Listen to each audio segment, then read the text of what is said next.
Hello everyone, welcome to Education Experience Expo YouTube channel. I am Neeraj Kumar Kaithal. आज के इस video में हम पढ़ने वाले हैं बहुत ही इम्पॉर्टेंट टॉपिक जहां से कम्पिटिटिव एग्जाम्स में अक्सर क्वेश्चंस पूछे जाते हैं। आज का टॉपिक है रक्त यानी ब्लड। मानव शरीर में संचरण करने वाला तरल पदार्थ जो शिराओं के द्वारा हृदय में जमा होता है और धमनियों के द्वारा पुनः हृदय से संपूर्ण शरीर में प्रचलित होता है, रक्त कहलाता है।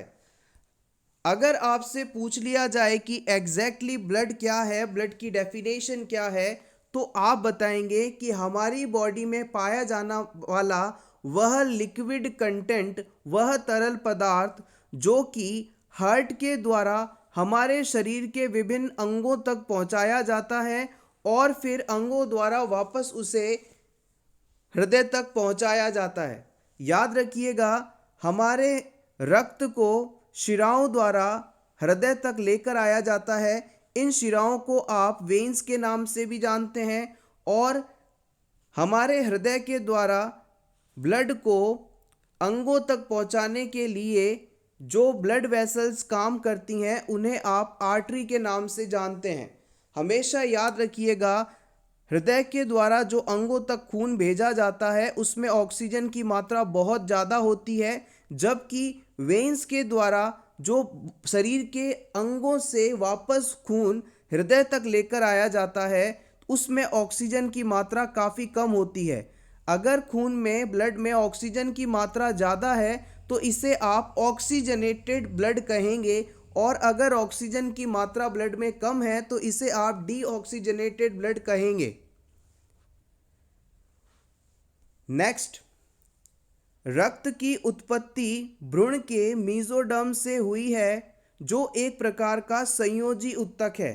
याद रखिएगा, ब्लड का फॉर्मेशन मीजोडर्म लेयर से होता है और ब्लड जो है एक प्रकार का टिश्यू है, और स्पेसिफिकली बताएं तो ये एक कनेक्टिव टिश्यू का उदाहरण है।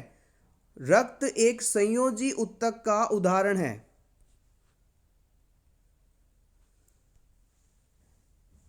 रक्त पूरे शरीर में हृदय तथा रक्त वाहिकाओं के माध्यम से घूमता है।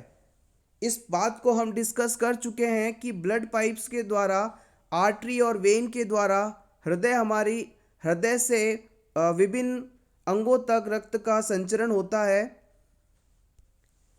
अब हम बात करते हैं कि हमारे ब्लड के अंदर किन किन, कौन कौन से कंपोनेंट्स पाए जाते हैं, अवयव पाए जाते हैं।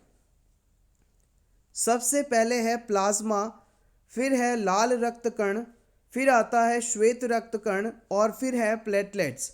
आइए वन बाय वन इन सभी के बारे में बात करें, सभी को डिस्कस करें, इंपॉर्टेंट है। प्लाज्मा, यह हल्के पीले रंग का रक्त का तरल भाग है जिसमें 90% जल, 7% प्रोटीन, 0.9% लवण और 0.1% ग्लूकोज होता है। याद रखिएगा, हमारे शरीर में टोटल ब्लड का लगभग 55% हिस्सा प्लाज्मा होता है और ये हल्के पीले रंग का तरल भाग है जिस प्लाज्मा का 90% भाग वाटर द्वारा बना होता है, जल के द्वारा बना होता है। उसके अलावा प्रोटीन, लवण और ग्लूकोज भी यहाँ पाए जाते हैं। यह शरीर के ताप को नियंत्रित तथा रोगों से रक्षा करता है। यह घाव को भरने में भी सहायता करता है।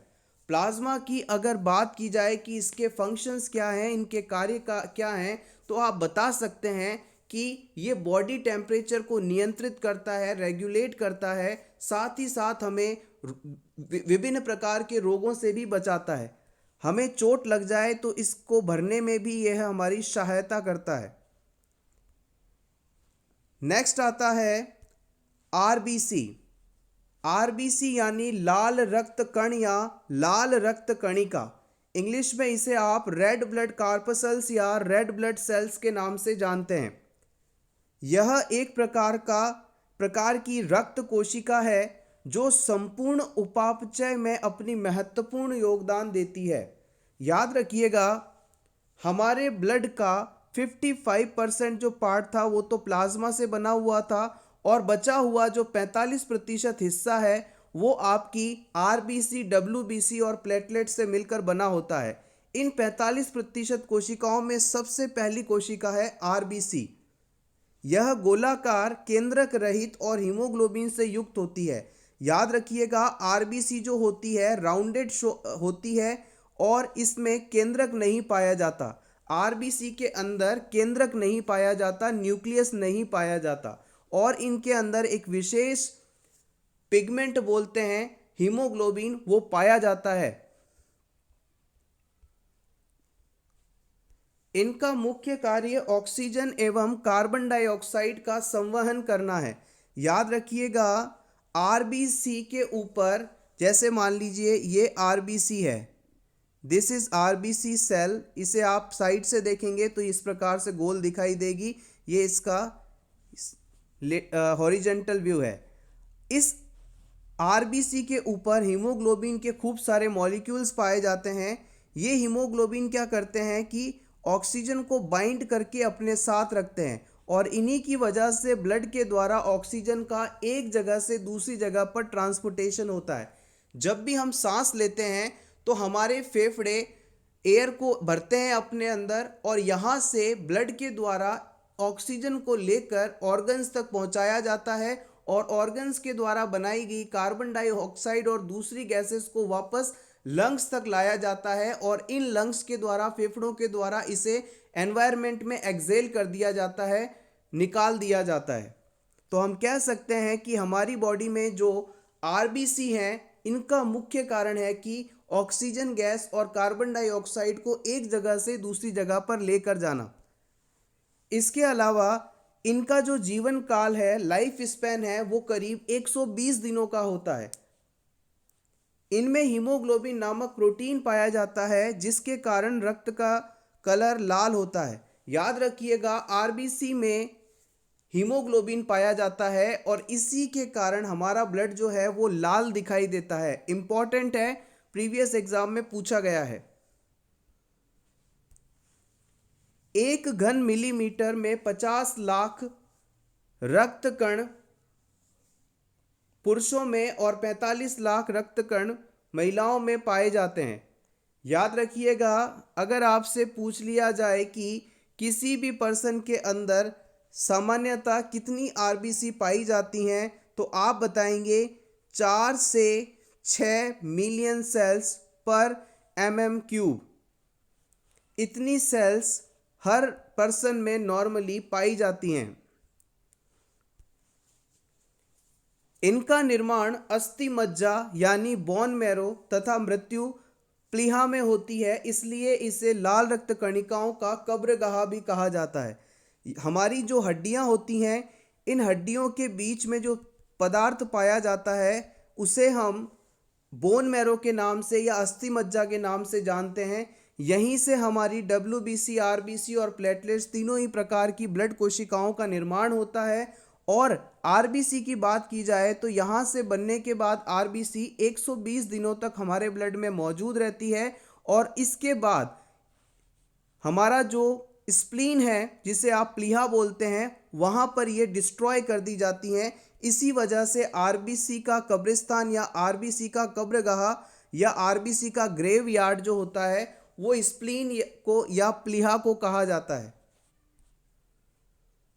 आरबीसी का सामान्य से कम होना रक्त अल्पता या एनीमिया कहलाता है। अगर किसी पर्सन के अंदर आरबीसी की मात्रा कम हो जाए तो हीमोग्लोबिन भी कम होगा और हीमोग्लोबिन का कम होना ही एनीमिया कहलाता है।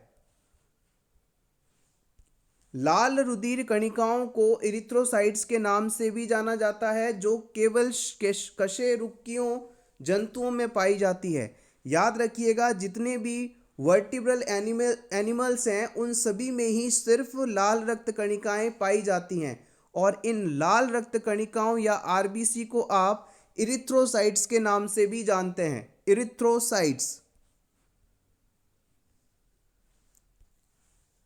मनुष्य में आरबीसी का निर्माण भ्रूणीय अवस्था में यकृत तथा प्लीहा में होता है, किंतु जन्म के उपरांत आरबीसी का निर्माण अस्थि मज्जा के द्वारा किया जाता है। जब बच्चा माँ के गर्भ में होता है तो उस समय आरबीसी का जो निर्माण है वो स्प्लीन में होता है, लीवर में होता है, लेकिन जन्म के बाद बोन मैरो में इसका निर्माण होने लगता है। हीमोग्लोबिन को श्वसन रंगा या रेस्पिरेटरी पिगमेंट के नाम से भी जाना जाता है, क्योंकि हमने डिस्कस किया था कि हीमोग्लोबिन के द्वारा हमारी बॉडी में जो गैसेज हैं जैसे कि ऑक्सीजन और कार्बन डाइऑक्साइड, इन्हें शरीर के विभिन्न हिस्सों तक पहुंचाने का काम किया जाता है, इसीलिए इसे रेस्पिरेटरी पिगमेंट के नाम से भी जानते हैं। मानव शरीर में रक्त की अल्पता को मानव शरीर में रक्त की अपर्याप्तता आपूर्ति को इस्चीमिया के नाम से जानते हैं। याद रखिएगा, अगर हमारे शरीर की कोशिकाओं तक पर्याप्त मात्रा में ब्लड ना पहुँचे तो ब्लड के ना पहुँचने के कारण यहाँ पर ऑक्सीजन भी नहीं पहुँच पाएगी, ऑक्सीजन की कमी होने लगेगी और इस कमी की वजह से इस सेल की मृत्यु तक हो सकती है। कोशिकाओं तक इसकी कमी, ऑक्सीजन की कमी को हम इस्चीमिया के नाम से जानते हैं। रक्त में हीमोग्लोबिन एक सम्मिश्रण प्रोटीन है जिसमें भरपूर मात्रा में लोहा पाया जाता है। याद रखिएगा, हमारी जो हीमोग्लोबिन है, हमारी जो आरबीसी है, इसमें हीमोग्लोबिन होता है और इसके अंदर आयरन पाया जाता है, लोहा पाया जाता है। यदि व्यक्ति को गलत प्रकार का रक्त दे दिया जाता है तो इसका थक्का बन जाता है तथा धमनियां संकुचित हो जाती हैं। आपने सुना होगा कि किसी अस्पताल में किसी पर्सन की मृत्यु गलत ब्लड चढ़ाने से हो गई थी। उसमें होता ये है कि अगर किसी पर्सन को किसी ऐसे ब्लड ग्रुप दे दिया जाता है जो कि उसके ब्लड से मैच नहीं करता, तो इस ब्लड के दिए जाने पर पर्सन के शरीर में मौजूद एंटीजन दूसरे एंटीजन को डिटेक्ट कर लेते हैं और उसके बाद यहाँ मौजूद एंटीबॉडीज़ इस एंटीजन को हमला करके डिस्ट्रॉय करने की कोशिश करते हैं, आपस में बॉन्ड बना लेते हैं, क्लम्प बना लेते हैं और ऐसा होने से पर्सन के शरीर के अंदर एक रिएक्शन डेवलप हो जाती है और ब्लड के क्लॉट्स बनने लगते हैं, थक्के बनने लगते हैं और पर्सन जो है उसकी डेथ तक हो सकती है। शरीर में रक्तचाप कम होता है तो एड्रेनलिन ग्रंथि से एड्रेनलिन हार्मोन निकलता है जो कि रक्तचाप को बढ़ाता है। हमारे शरीर के अंदर जो रक्तचाप है, जिसे आप बोलचाल में ब्लड प्रेशर के नाम से जानते हैं, ये नॉर्मली 120 से 80 mmHg होना चाहिए। अगर ये कम हो जाता है, इससे इसकी मात्रा कम हो जाती है, तो इसे बढ़ाने के लिए एड्रेनलिन हार्मोन का सिक्रीशन होता है जो एड्रिनल ग्लैंड के द्वारा किया जाता है। हाइपरटेंशन के मरीजों में रक्तचाप सामान्य से कहीं ज़्यादा बढ़ जाता है।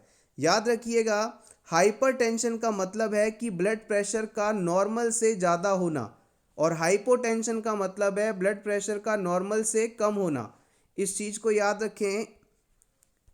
मनुष्य में खून की शुद्धिकरण की प्रक्रिया डायलिसिस कहलाती है। ज़्यादातर ऐसे मरीज जिनकी किडनी प्रॉपरली काम नहीं कर रही होती है तो उनके ब्लड के अंदर शरीर के जो मेटाबॉलिज्म के बाद वेस्ट प्रोडक्ट बनते हैं उनकी मात्रा बढ़ने लगती है और पर्सन में कई सिम्टम्स डेवलप होते हैं। इन सिम्टम्स को दूर करने के लिए, इस प्रॉब्लम को सॉल्व करने के लिए पर्सन के ब्लड में मौजूद जो अपशिष्ट पदार्थ हैं, वेस्ट प्रोडक्ट हैं, उन्हें बाहर निकालना होता है। इसके लिए हम क्या करते हैं, पर्सन के ब्लड को एक मशीन से होकर गुजारते हैं और ये मशीन यहाँ मौजूद ब्लड के अंदर मौजूद जितने भी वेस्ट प्रोडक्ट हैं उन्हें छान कर अलग कर देती है और फिर वापस ये ब्लड मशीन से होता हुआ पर्सन को चढ़ा दिया जाता है। ऐसा करने से ब्लड प्यूरिफाई हो जाता है और पर्सन रिलैक्स फील करता है। इस प्रोसेस को ही हम डायलिसिस के नाम से जानते हैं। रक्त स्त्राव को रोकने के लिए आमतौर पर पोटाश एल्म का प्रयोग किया जाता है। अगर कहीं पर चोट लग जाती है तो वहां से हो रही ब्लीडिंग को रोकने के लिए पोटाश एलम यानी फिटकरी का उपयोग किया जाता है। प्लीहा या स्प्लीन को शरीर का रक्त बैंक भी कहा जाता है। अब हम बात करते हैं नेक्स्ट टर्म की, मेटाबॉलिज्म, जिसे आप उपापचय के नाम से जानते हैं। जीवों में जीवन यापन के लिए होने वाली रासायनिक प्रतिक्रियाओं को उपापचयन या मेटाबॉलिज्म कहते हैं। हमारे शरीर में हमारे जाने बिना ही बहुत सारी अभिक्रियाएं चलती रहती हैं, रासायनिक क्रियाएं चलती रहती हैं, जिनके द्वारा हमारे शरीर में ऊर्जा बनती है और सभी अ, अवयव बनते हैं जो हमारे लिए ज़रूरी होती हैं। इन सभी क्रिया प्रतिक्रियाओं को हम मेटाबॉलिज्म के नाम से जानते हैं। ये प्रक्रिया जीवों को बढ़ने और प्रजनन करने, अपनी रचना को बनाए रखने और अपने पर्यावरण के प्रति सजग रहने में मदद करती है। उपापचय ऊर्जा का प्रयोग करके प्रोटीन और नाभिकीय अम्लीय जैसे कोशिकाओं के अंशों का निर्माण किया जाता है। याद रखिएगा, जैसे अभी आप पढ़ रहे हैं, पढ़ते पढ़ते अचानक आपको कहीं जाना पड़ा, तेज़ी से जाना है, तो तेज़ी से चलते समय आपकी बॉडी को ज़्यादा एनर्जी की ज़रूरत होगी और इस एनर्जी के प्रोडक्शन के लिए कार्बोहाइड्रेट की आवश्यकता होगी। कार्बोहाइड्रेट को उपापचय करने की आवश्यकता होगी, इसके मेटाबॉलिज्म की आवश्यकता होगी। तो होपफुली आप समझ गए होंगे कि हमारे दैनिक जो भी कार्य हैं उन सभी को पूरा करने के लिए जो भी एनर्जी की आवश्यकता होती है, ये रासायनिक अभिक्रियाओं के स्वरूप बनती है। इसे ही हम उपापचय या मेटाबॉलिज्म के नाम से जानते हैं। अब हम बात करते हैं हमारे ब्लड में पाई जाने वाली दूसरी प्रकार की कोशिका या कण, जिसे आप श्वेत रक्त कण या वाइट ब्लड सेल्स या वाइट ब्लड कार्पसल्स के नाम से भी जानते हैं। यह भी एक प्रकार की कोशिका है जिसका आकार अनिश्चित होता है। डब्ल्यूबीसी का जो आकार है वो अनिश्चित होता है।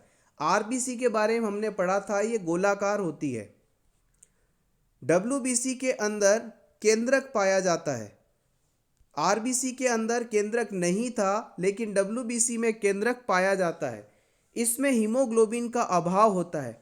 यहाँ पर जो डब्ल्यूबीसी हैं वो कलरलेस होती हैं या सफ़ेद होती हैं, क्योंकि उनके अंदर हीमोग्लोबिन नामक वर्णक नहीं पाया जाता, पिगमेंट नहीं पाया जाता। इनका मुख्य कार्य शरीर के रोगाणुओं से रक्षा के लिए प्रतिरोधक क्षमता बढ़ाना है। याद रखिएगा, हमारे शरीर में पाए जाने वाली, हमारे ब्लड में पाए जाने वाली जो डब्ल्यूबीसीज हैं, उनका मुख्य काम है कि अगर हमारे शरीर में किसी भी प्रकार का इन्फेक्शन बनाने वाला कोई भी माइक्रो ऑर्गेनिज्म या कीटाणु आता है, तो सबसे पहले ये सेल्स जाकर उससे लड़ती हैं, उसे डिस्ट्रॉय करने का काम करती हैं। तो हम कह सकते हैं कि डब्ल्यूबीसी ऐसी कोशिका हैं जो हमें किसी भी प्रकार के इन्फेक्शन से बचाती हैं, हमारी इम्यूनिटी या प्रतिरोधक क्षमता को मजबूत बनाती हैं। डब्ल्यूबीसी का जीवन काल होता है 13 से 20 दिनों का। डब्ल्यूबीसी का जीवन काल 13 से 20 दिनों का होता है। डब्ल्यूबीसी का सामान्य से कम होना ल्यूकोपीनिया कहलाता है। अगर किसी पर्सन में डब्ल्यूबीसी कम है, वाइट ब्लड सेल्स कम हैं, तो इस सिचुएशन को आप ल्यूकोपीनिया के नाम से जानते हैं। डब्ल्यूबीसी का सामान्य से अधिक होना ल्यूकीमिया कहलाता है। अगर मान लीजिए डब्ल्यूबीसी की संख्या कम थी तो हमने उसे ल्यूकोपीनिया कहा, और अगर किसी पर्सन में डब्ल्यूबीसी काउंट ज़्यादा है तो आप उसे ल्यूकीमिया कहेंगे। श्वेत रक्त कणिकाओं को ल्यूकोसाइट के नाम से भी जाना जाता है, जिसका निर्माण भी अस्थि मज्जा से होता है। याद रखिएगा, हमारी बोन के अंदर बोन मैरो या अस्थि मज्जा पाया जाता है, यहीं से डब्ल्यूबीसी का निर्माण होता है, और इसी डब्ल्यूबीसी को आप ल्यूकोसाइट के नाम से जानते हैं। श्वेत रक्त कणिका शरीर की सबसे बड़ी रक्त कणिका होती है, जिसका आकार 8 से 22 माइक्रोन तक हो सकता है। इम्पॉर्टेंट है, हमारे ब्लड की सबसे बड़ी कोशिका डब्ल्यूबीसी है, जिसका साइज 8 से 22 माइक्रोन तक हो सकता है। इसका मुख्य कार्य शरीर की प्रतिरक्षा तंत्र को मजबूत करना है। बिल्कुल आप जानते हैं इस चीज़ के बारे में। अब हम बात करते हैं हमारे ब्लड में पाए जाने वाला नेक्स्ट कंपोनेंट या सेल टाइप, जिसे आप प्लेटलेट्स के नाम से जानते हैं। यह रक्त कोशिका केंद्रक रहित अनिश्चित आकार की होती है। इसका मुख्य कार्य रक्त को जमाने में मदद करना है। याद रखिएगा, जब भी हमें चोट लगती है तो वहाँ से ब्लड निकल रहा होता है। इस ब्लड को अगर लगातार बहने दिया जाए तो हमारे शरीर से सारा ब्लड निकल जाएगा और हमारी डेथ हो जाएगी। लेकिन नेचर ने हमारी बॉडी को एक प्रोटेक्टिव मैकेनिज्म दी है कि जैसे ही हमें चोट लगती है तो थोड़ी देर वहाँ से खून निकलता है और फिर अपने आप वहाँ पर एक थक्का बन जाता है, क्लॉट बन जाता है, जिसके बाद वहाँ से खून का बहना बंद हो जाता है। यहाँ पर इस थक्के को बनाने के लिए बहुत ही इम्पॉर्टेंट कोशिकाएं जो जिम्मेदार मानी जाती हैं वो होती हैं प्लेटलेट्स। अगर किसी पर्सन में प्लेटलेट्स नहीं होंगी तो थोड़ी सी चोट लगने के बाद इतनी ब्लीडिंग होगी कि पर्सन की डेथ तक हो सकती है। लेकिन प्लेटलेट क्या करती हैं, जैसे ही चोट लगी ब्लड बहने लगता है, तुरंत उस जगह पर जाकर एक क्लॉट बना लेती हैं, एक थक्का बना लेती हैं, जिसकी वजह से ब्लड स्टॉप हो जाता है, ब्लीडिंग स्टॉप हो जाती है। प्लेटलेट्स केवल स्तनधारी वर्ग में ही पाई जाती है। याद रखिएगा, प्लेटलेट्स जो हैं स्तनधारी वर्ग में ही पाई जाती है, मैमेलियंस में ही पाई जाती है। प्लेटलेट्स की मात्रा प्रति घन मिमी में 1.5 लाख से 4 लाख के बीच होती है। इम्पॉर्टेंट है, प्लेटलेट्स की मात्रा अगर आपसे पूछ लिया जाए, नॉर्मल काउंट पूछ लिया जाए तो आप बताएंगे 1.5 लाख से 4 लाख प्रति घन mm पर mm क्यूब। इनका निर्माण अस्थि मज्जा में होता है और मृत्यु प्लीहा में होती है। ये भी अस्थि मज्जा यानी बोन मैरो से बनेंगी, जैसे कि आरबीसी और डब्ल्यूबीसी बन रही थी, और इनकी जो मृत्यु है ये प्लीहा में होती है, स्प्लीन में होती है। इनका कार्य शरीर में कट जाने पर रक्त बहाव को रोकना है। हमने डिस्कस किया है कि जब भी चोट लगती है तो खून के बहने को रोकने के लिए प्लेटलेट्स रिस्पॉन्सिबल मानी जाती है। चिकनगुनिया और डेंगू में प्लेटलेट्स की संख्या में तेजी से गिरावट होती है। याद रखिएगा, अगर किसी पर्सन को डेंगू या चिकनगुनिया हो जाए तो उनमें प्लेटलेट्स की मात्रा बहुत कम हो जाती है और प्लेटलेट की कमी के कारण उनकी बॉडी में अलग अलग हिस्सों में अचानक ब्लड बहने लगता है, निकलने लगता है। आइए अब बात करते हैं ब्लड के फंक्शंस कौन कौन से होते हैं, इनके क्या कार्य हैं। रक्त का कार्य ऑक्सीजन को फेफड़ों से लेकर कोशिकाओं तथा कोशिकाओं से कार्बन डाइऑक्साइड को लेकर फेफड़ों तक पहुंचाना है। हमने इस चीज़ के बारे में डिस्कस किया था। ब्लड जो है फेफड़ों में पहुंचता है, वहां से ऑक्सीजन युक्त होता है, वापस बॉडी टिश्यूज़ या कोशिकाओं तक आता है, फिर कोशिकाओं से ऑक्सीजनेटेड होकर फेफड़ों तक या लंग्स तक पहुंचता है। और इस ट्रांसपोर्टेशन के लिए रक्त जिम्मेदार है।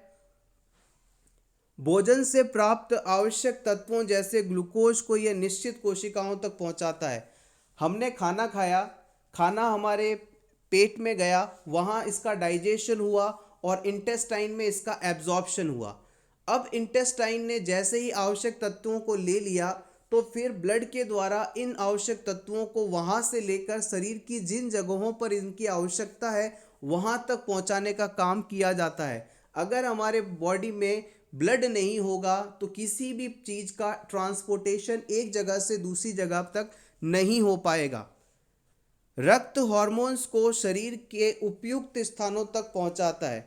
हमारे शरीर के अंदर एंडोक्राइन ग्लैंड पाई जाती हैं। एंडोक्राइन ग्लैंड ऐसी ग्लैंड होती हैं जो कि अपने हॉर्मोन्स को या अपने सिक्रीशंस को डायरेक्टली ब्लड में ही छोड़ देती हैं और ये ब्लड इन जगहों पर सिक्रीट होने वाले हॉर्मोन्स को यहाँ से लेकर उन अंगों तक पहुँचाता है जहाँ पर इनकी ज़रूरत है।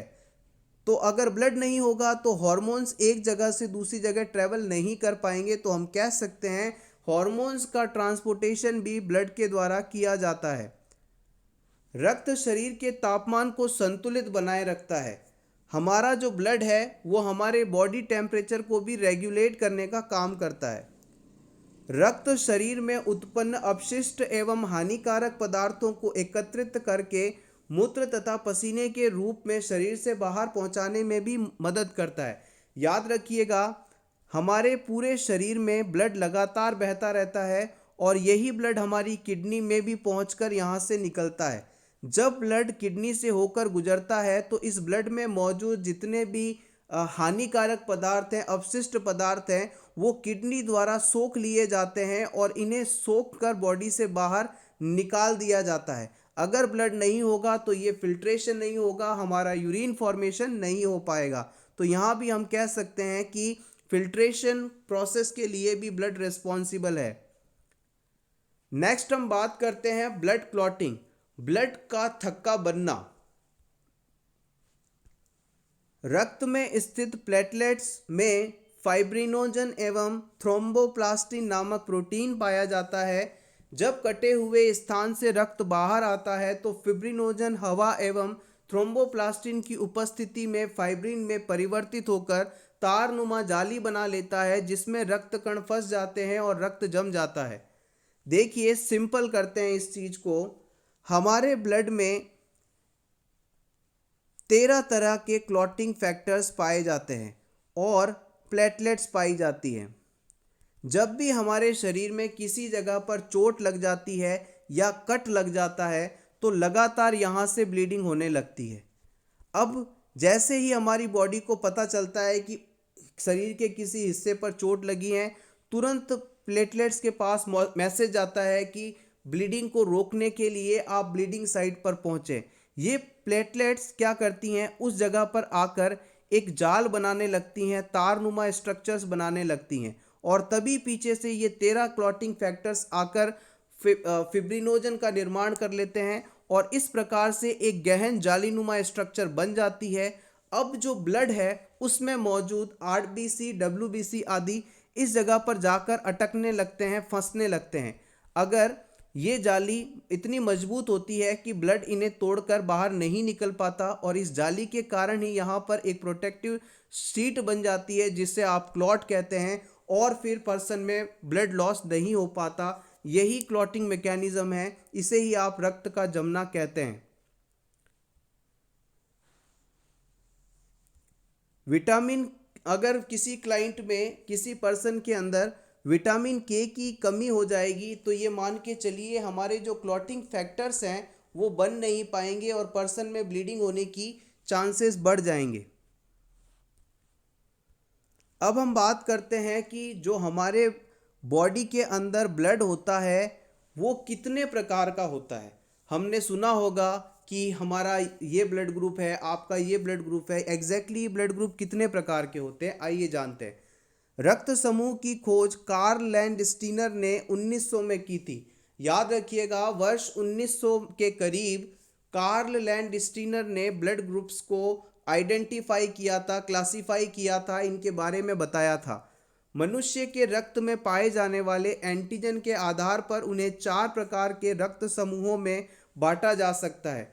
कार्ल लैंडस्टीनर ने ब्लड को 4 टाइप्स में बांटा था। उन्होंने कुल 4 प्रकार के ब्लड बताए थे। सबसे पहला था blood group A, B, A B और ओ। इस प्रकार से 4 ब्लड ग्रुप उन्होंने निर्धारित किए थे। याद रखिएगा, उनके द्वारा की गई इस खोज के लिए उन्हें नोबेल पुरस्कार भी दिया गया था। रक्त के अध्ययन को हम हिमेटोलॉजी के नाम से जानते हैं। ब्लड के अध्ययन को, रक्त के अध्ययन को हम हिमेटोलॉजी के नाम से जानते हैं। रक्त को 4 डिग्री सेंटीग्रेड पर सुरक्षित किया जा सकता है, यानी ब्लड बैंक में आप इसे लगभग 4 डिग्री टेम्परेचर पर स्टोर कर सकते हैं। 100 मिलीलीटर हीमोग्लोबिन में 15% ऑक्सीजन पुरुषों में तथा 13% ऑक्सीजन महिलाओं में होती है। इसे आप इस प्रकार से समझिए, अगर किसी मेल के अंदर आपसे पूछ लिया जाए कि हीमोग्लोबिन कितना होता है तो आप बताएंगे 14 से 16 ग्राम %, और फीमेल्स के अंदर पूछा जाए तो 12 से 14 ग्राम %। This is the actually the haemoglobin. So everyone, ये था हमारा आज का वीडियो। होपफुली आपको ये क्लास अच्छी लगी होगी। अगर वीडियो अच्छा लगा हो तो प्लीज़ वीडियो को लाइक कर दीजिएगा और इसी तरह के और वीडियोस देखने के लिए education experience expo YouTube channel को ज़रूर सब्सक्राइब करें। Best of luck.